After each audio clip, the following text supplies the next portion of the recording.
You are now watching Believe. Do you believe? Welcome once again to the Believe in the Ravens podcast. I'm your host, Bo Smolka, joined by my co-host, former Ravens tight end, Daniel Wilcox. And today we are going to break down the Ravens' 24-20 loss at the New York Giants. Yet again, the Ravens get a 10-point lead in the second half, and yet again, it gets away from them. And they have now lost 3 games this year, all of which they led by at least 10 points in the second half. So another frustrating trip home for the Ravens, and they stand 3-3. And we'll break down what went right and what went wrong in this loss to the Giants. Before we do that, I want to remind you that all Believe in the Ravens podcasts are sponsored by Bet Online, your number one source for all your football betting needs this season. You'll find the latest odds, player info, matchup news, and game trends. And as your continued source for all your sports wagering, BetOnline features live betting, free live scores, giveaways all season long. Always the fastest and easiest way to get all your favorite sports and Major League Baseball, NBA, NHL, MMA, tennis, and even golf. Head to BetOnline at .ag and join to receive a 100% welcome deposit.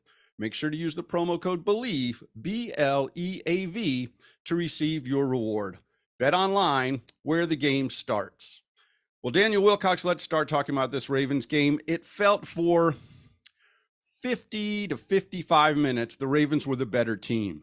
And that has been the case a lot of times this year. And then it got away from them again in the fourth quarter.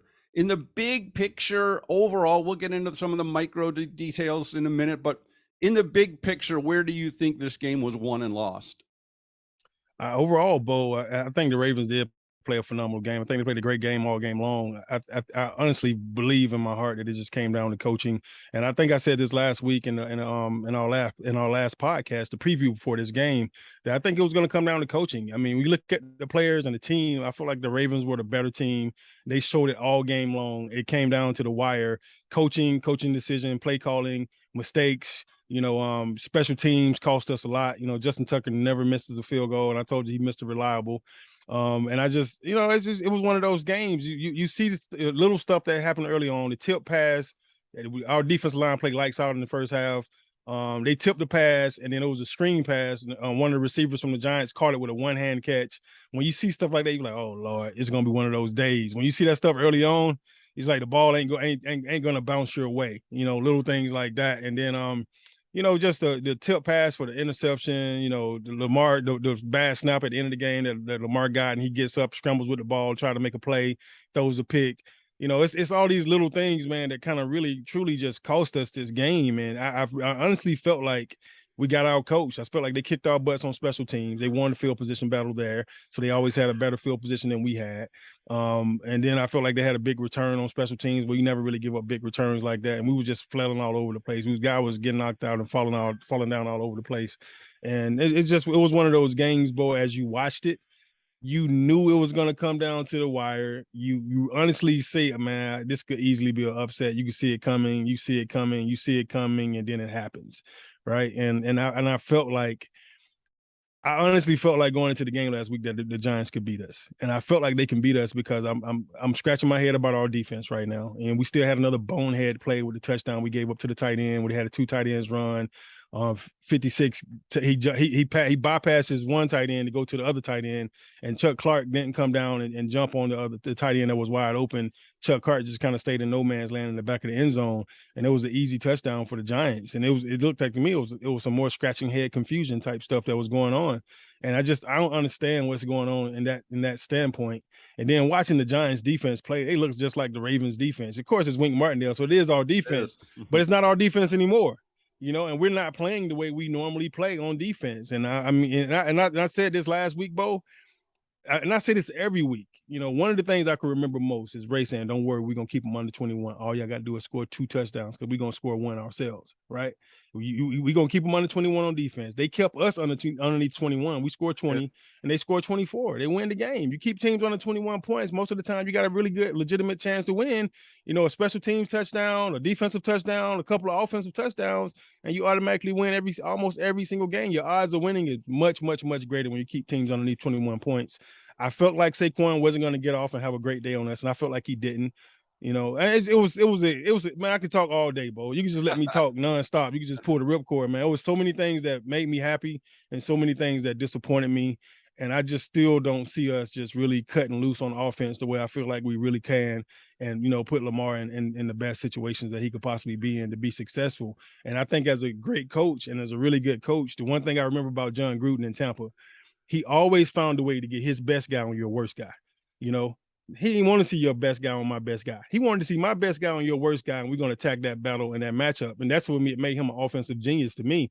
Hated him as a coach, hated him as a person, hated him as a man. And I know I'm not supposed to say hate, Bo. I'm sorry. My wife, Shauna, wherever you are right now, I know you're in New York doing what you're doing with your parents. I'm sorry that I said hate online, but I did not like John Gruden as a person, as a man, as an individual, or as a coach. But I could really, truly, honestly respect that he was a genius in knowing how to get a Keyshawn Johnson on your worst DB every single play, and it was nothing you could do to stop it. And I think that's what we're missing. I'm really starting to become a number 13 fan, a Duvernay fan. And the more I watch him, I know you've always been a Duvernay fan, Bo, and you've been big up in him like from day one, from the show one. So I give you props for being able to evaluate talent. You could be in the Ravens player personnel department. I don't know about that. I don't think they want me there. I'll say this. Let's get into some of the good things that went well and some of the things that went badly. And Duvernay was quiet yesterday, but one of the things that really went well yesterday that I don't think anyone was expecting was the re-emergence of Kenyon Drake. Kenyon Drake rushes for 119 yards. Now, J.K. Dobbins ended up leaving this game. He only carried 7 times for 15 yards, and then he didn't play much, and we were wondering about it. John Harbaugh said afterwards his knee had tightened up. So that bears watching what happens with J.K. Dobbins going forward. And I think they also maybe didn't want him doing a whole lot on that terrible MetLife turf. I think that also might have been a factor. But Kenyon Drake gets out there. Remember, when J.K. Dobbins came back from his injury, Kenyon Drake was the one that was the game day inactive. He was basically 4th on the depth chart at that point. They decided to keep Justice Hill up because he's a good special teams player. They kept Mike Davis up, and obviously Dobbins was back. And they told Kenyon Drake, by the way, here, you sit over there until we need you again. He comes back last week after Hill got hurt. And in this game, he rushes for 119 yards, has a 30-yard touchdown where he was not even touched on the play. Now, I saw something later that said it turns out the Giants only had 10 men on the field on that play. Yeah. But besides that, you got to give Ben Powers, the offensive guard, a lot of credit. I thought it's hard to qualitatively evaluate guards from where we sit during the game, but when you watch a couple of their big long runs, Ben Powers was a steamroller on them. And on that play, he pulled around, and that was a wide open hole you could have driven a truck through on Kenyon Drake's long touchdown run. So a huge game for Kenyon Drake. And depending on Dobbins' knee and Justice Hill's hamstring, that could be a really big development for this running game. Really solid development there. The other issue, I thought, for at least 3 quarters, I thought the defensive line played just a terrific game. Travis Jones on the very first play of the game, Daniel Jones goes back to throw and got absolutely swallowed by Travis Jones, the rookie out of Connecticut, who they have big, big plans for. Justin Matabike had a sack and was very active. When the Giants got down near the goal line, Calais Campbell had a 3rd down sack that forced a field goal. And in the first half, Saquon Barkley had 14 rushing yards on 6 carries. He had nowhere to go in the first half.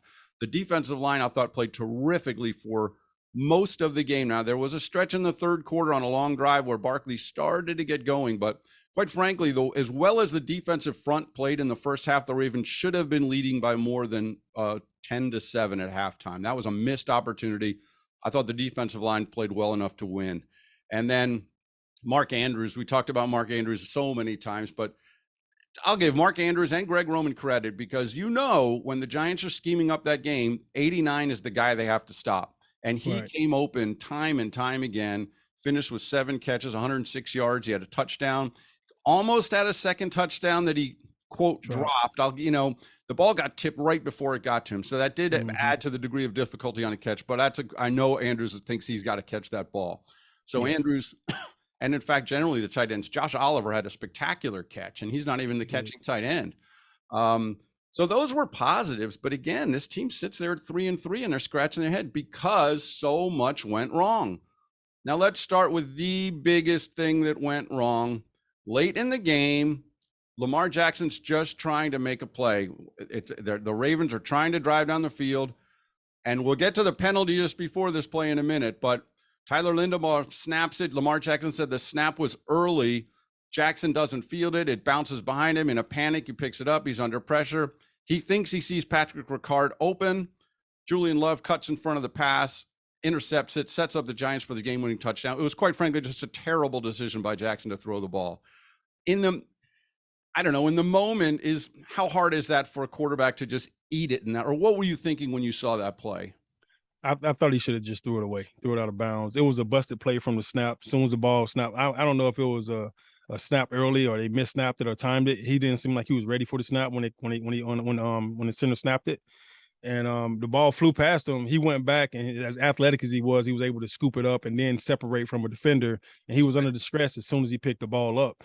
So I just felt like he should have just threw the ball out of bounds. Once he got outside the pocket, just throw it out of bounds. He didn't have any more pressure after he stiff-armed the first guy. And then from that point forward, he had time to really, make an educated decision. It was a haywire play, so it was guys kind of all over the place, scattered, running towards him, running away from him, and I think he should have just threw the ball away and just, lived the play again, another down, and it's just one of those plays where he just tried to make a play.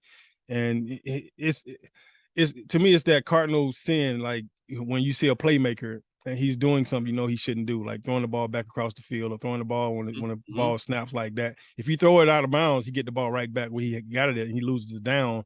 And it's just you chalk it up as a bad play. You punt it off or you do whatever you got to do the next play and keep it moving. But when you throw a pick, then you kind of take your guys out of position to do anything great. And it always plays back to me that play when I was on the sideline watching Ed Reed pick it off, and Brian Billick is like, "No, Ed, no, Ed, no, Ed, don't take it out of the end zone." Then he's like, "Go, Ed, go, Ed," and Ed's, he's just trying to make a play. You got to playmaker, you got to let playmakers make plays, and you got to live and die with them sometimes, and you can't fault him for trying to make a play, but you just want to see him make a better decision in that situation. You was already, on their side of the field.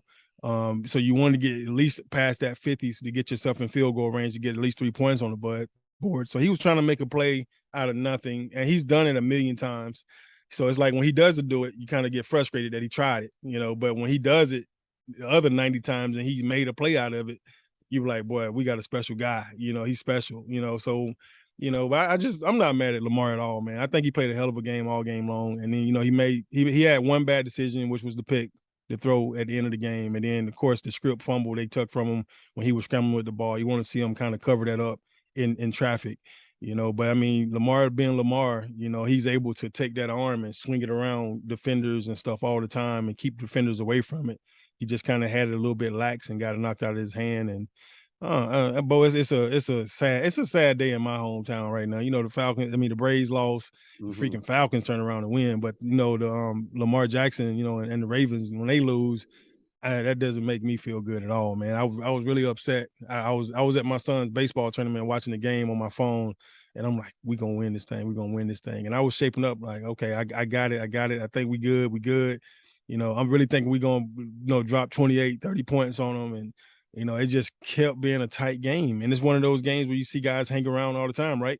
If you let them hang around at the end, they got a chance to win. That's the NFL. Absolutely. Absolutely. That's exactly what happened. I'll say this for Lamar Jackson, and you're right. I mean, he is wired to think he can always make the play. That's how he is wired. In his mind, I can create something out of nothing anytime and every time. And so, of course, that's what he's trying to do. It didn't work. In fact, it worked to disastrous results. And as you said, they were winning 20-17 at the time. If he throws the ball away, and even if they do nothing else, they punt the ball away, and the Giants have to go probably, say, 60 yards in 2.5 minutes to get a game-tying field goal, or they possibly would have scored, but they would have made it much harder. Instead, they get the ball at the 13-yard line, and they get in and score the go-ahead touchdown. But this is where you have to be concerned about Lamar Jackson. I'm just going to read you from 4 numbers for Lamar Jackson. This comes from Pro Football Reference. In his passer rating by quarter this year, first quarter, 97.8. Second quarter, 114.8. Third quarter, 100.6. Fourth quarter, 56.3. He's got 1 touchdown and 4 interceptions in the fourth quarter this year. So a lot of criticism this year has come at the Ravens defense, blowing huge leads late, and a lot of that criticism is fair. But quite frankly, Lamar Jackson just has to play better in the fourth quarter, and he's got to make better decisions than he made on that play. I'll say on the fumble, On the fumble, Yeah. the Ravens were shorthanded, and Patrick McCary was playing right tackle because Morgan Moses had gotten hurt, and he got beat on that play by Kayvon Thibodeau, the number 5 overall draft pick for the Giants, who's a a really good Stud. potential, really good edge rusher for them. That was his first sack, I believe, this season, but really good player. So he beats McCary. They get the fumble, and that's the end of the game. Another huge problem for this team in this game was the penalties, and it came up just before the interception. The Ravens had 3rd and 1, and there's about 3 minutes left in the game, and if they get the first down, they can now force the Giants to either use their timeouts now or burn the clock down at least to the 2-minute warning, and probably less. But on 3rd and 1, Jackson keeps on a sneak off the left side over Ben Powers, and he gets the first down. Clearly, he gains about 2.5 yards. But the Ravens are called for an illegal formation because there was no one at the end of the line past Ronnie Stanley. There was some confusion who was supposed to be on the line of scrimmage out there. No one was. Ronnie Stanley is what they called uncovered, and it's an illegal formation. The Ravens have to go back 5 yards. Now, instead of 1st and 10 with the ability to move more clock, it's 3rd and 6. Linderbaum makes the snap that's bad, or that Jackson said came early and he wasn't ready for, and then it all breaks down from there. But that wasn't the only penalty. The Ravens had 4 false starts in the first half, 2 by Patrick Ricard, 2 by Morgan Moses. It puts them behind the chains right away, and it just disrupts the rhythm of the offense. And then another big penalty came when the Giants were facing what would have been 4th and 1. They stopped Saquon Barkley a yard short of the first down. It would have been 4th and 1 at the Ravens 40, but then Odafe Owe got into a scuffle with Ben Bredesen, the former Ravens offensive lineman. Bredesen got his helmet taken off, I believe, and then Owe was called for a 15-yard penalty.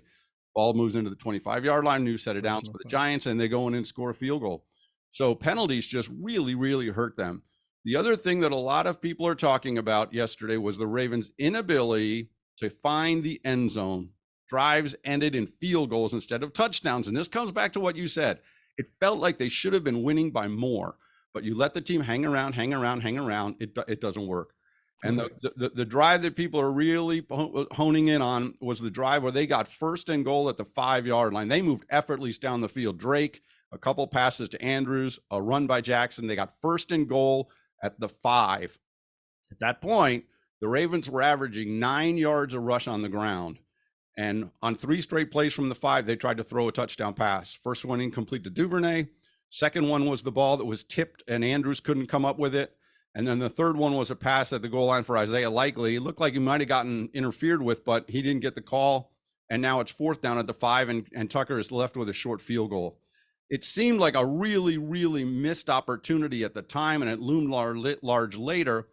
And I don't know, Daniel, what do you think? I mean, it just seems like they're averaging 9 yards a carry. Why not try to pound the ball there against a Giants team that just simply had not stopped them on the ground? All right, Bo. I'm gonna go back with what I said last week, man. I just think it comes down to coaching. And even your stat you just read off from the PFR, right? If you go back and read that stat again, all right, read the first and second quarter stats. First quarter was 97.8 in the first quarter, 114.8 in the second quarter, 100 in the third quarter. Stop right there, right? Yep. Stop right there, Bo. So Lamar Jackson is 90-something in the first quarter, 114-something in the second quarter, right? Correct. So that mean he's getting better as the game goes on. Well, what happens at halftime? Coaches go in and do what? They make adjustments, right? Correct. That's what coaches are supposed to do. As soon as they come out after halftime, he drops from a 114, and he was getting better and better to a 106. So he's dropped actually to 100.6. Yeah, 100.6, right? So he drops almost a whole 14 points. All right. So that lets you know that the other team has made some adjustments.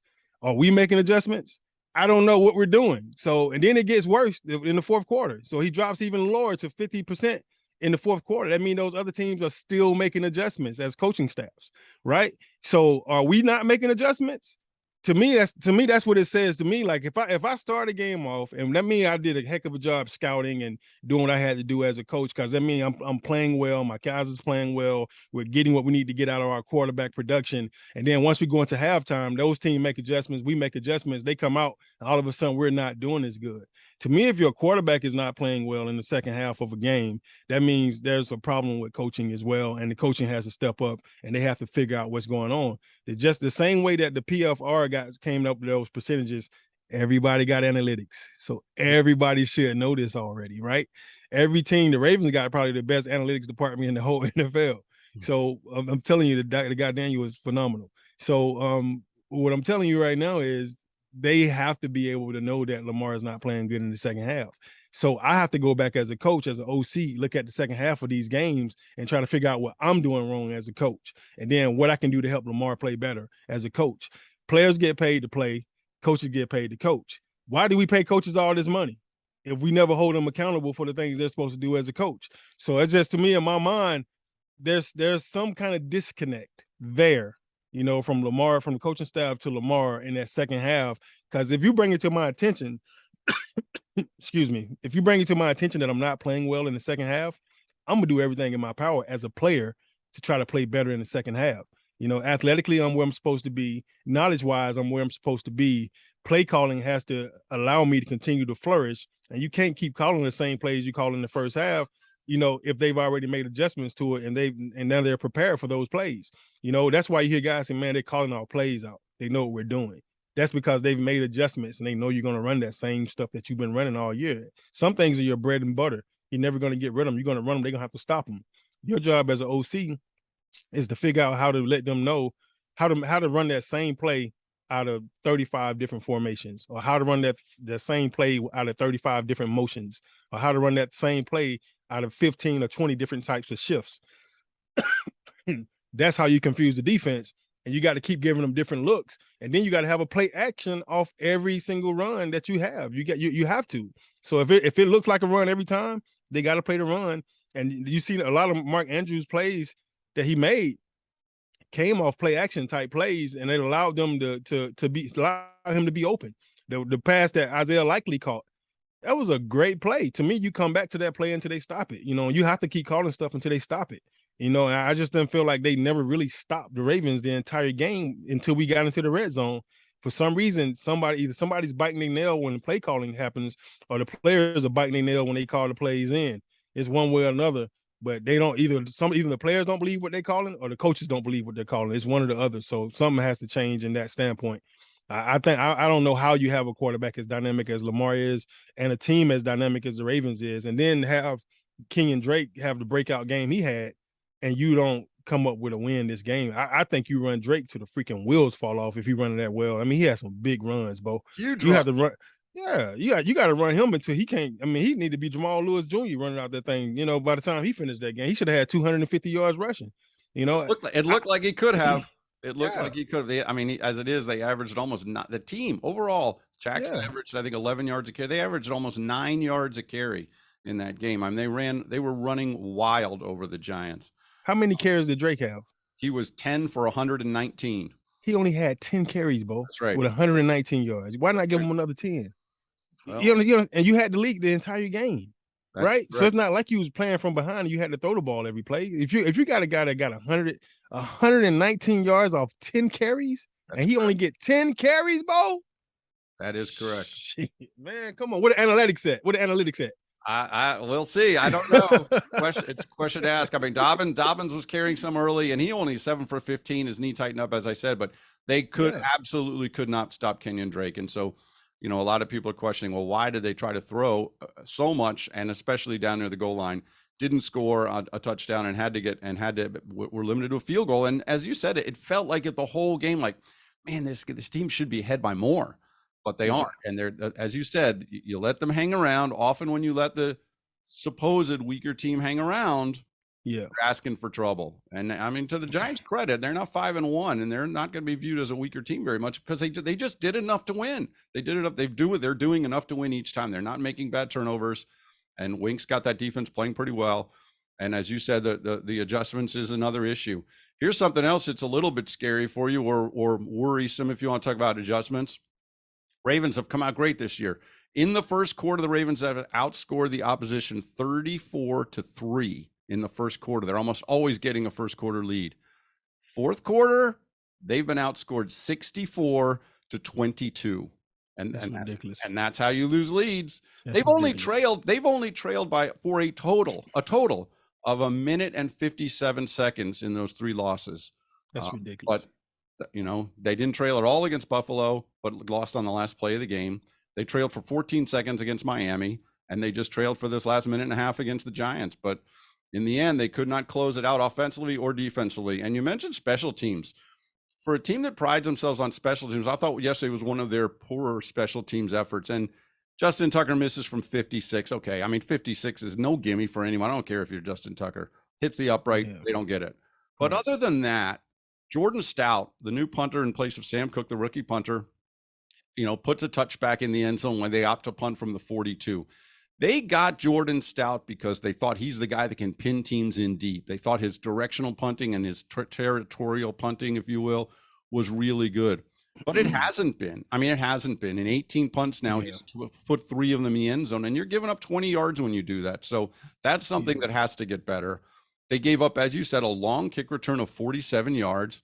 And right near the end of the half, A.J. Klein, linebacker they signed a couple weeks ago, had a terrible personal foul penalty when he hit a guy out of bounds that gave the Giants the ball at midfield with about 10 seconds left in the half and nearly gave them a chance at a field goal. So there were some flaws there on special teams that you normally don't see with this team. So it was a frustrating loss again. I mean, this team, you look at it and they're so close to being 6-0, but you only get one chance at each of these games. And you only have 17 of them in the course of the year, and they're only 3-3. And that's, as Dennis Green once said, they are who they are. The record is what it is. And that's what they have to deal with. To their credit, or on the bright side for them, this AFC North is just looking incredibly average at the moment. And at 3-3, they're still in first place. Now, the Bengals rallied to win yesterday, so they are 3-3 too. But honestly, it looks like 10 wins might win the division. Probably will win the division at this point. And I think the Ravens will still get to 10 wins. They've got a lot to clean up, but I think they will still get to 10 wins. So, and that's what the players were saying after the game. Everything's in front of us. They say all that, but excuse me, they've got this hurdle they've got to get over where they are just not holding leads. Right. And to your credit, or to your point, maybe they're not making adjustments. They're being out coached in the second half, or they're running out. Things aren't working in the second half of these games, offensively and defensively, especially in the fourth quarter, and that has to be fixed. This week, they host the Cleveland Browns, another big AFC North game. They're a game ahead of the Browns. They're a 6-point favorite. By all measure, this is a game they should win, and it's a hugely important game for them. Right. I mean, what's the locker room feeling? We said it. I asked you a couple weeks ago after one of these losses, when those players come in on Monday or Tuesday this week, what is the feeling in that room? They're trying to figure out what they're doing wrong right now, Bo. I mean, even me, I'm sitting back like, what's wrong with the Ravens, right? It's not anything really particular. You look back, you say, are they missing a quarterback? No. Are they missing running backs? No, they still got running backs, even though they banged up a little bit in the running back room.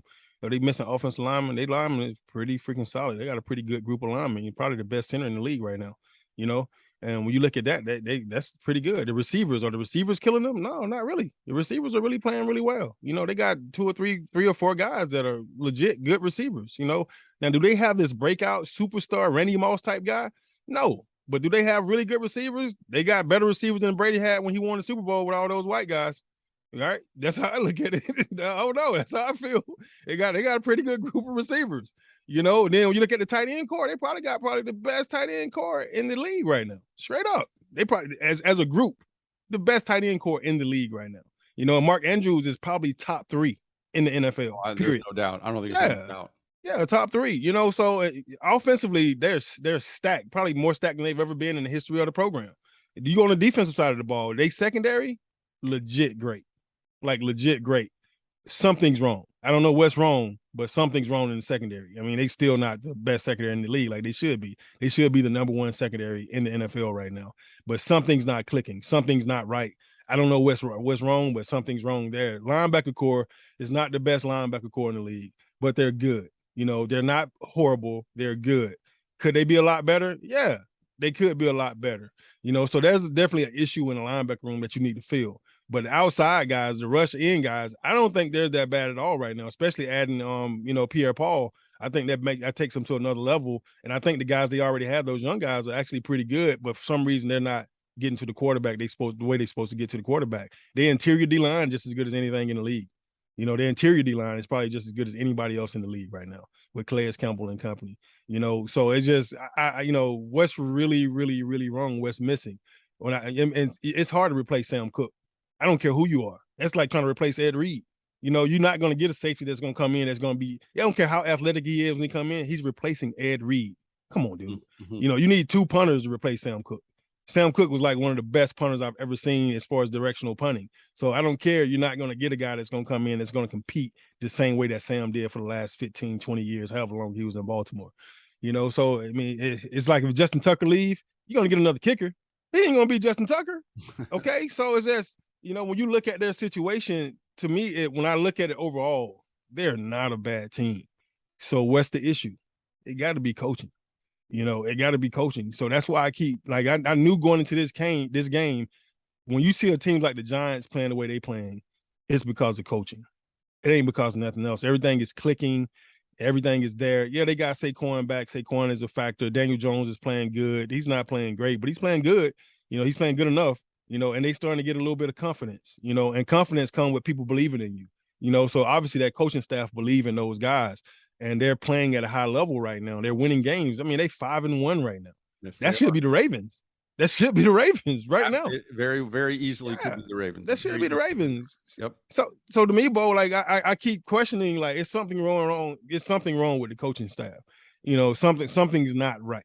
And I don't know what it is or exactly what it is, or I don't want to say exactly what it is, one or the other, but there's something not right in the coaching. Just like team players and teammates have to have chemistry, the coaching staff have to have the same exact thing. They got to trust each other. They got to believe in each other. They got to know each other, got each other's back, but there's something not right. And I know Mike McDonald is coming in on his first year as a, D coordinator in the NFL, and that's a lot of pressure for anybody. But he should have a great group of guys that work with him that's been in the league for a long time that can assist him and alley-oop him on anything he needs helps with to make him look like he's the best defensive coordinator in the world.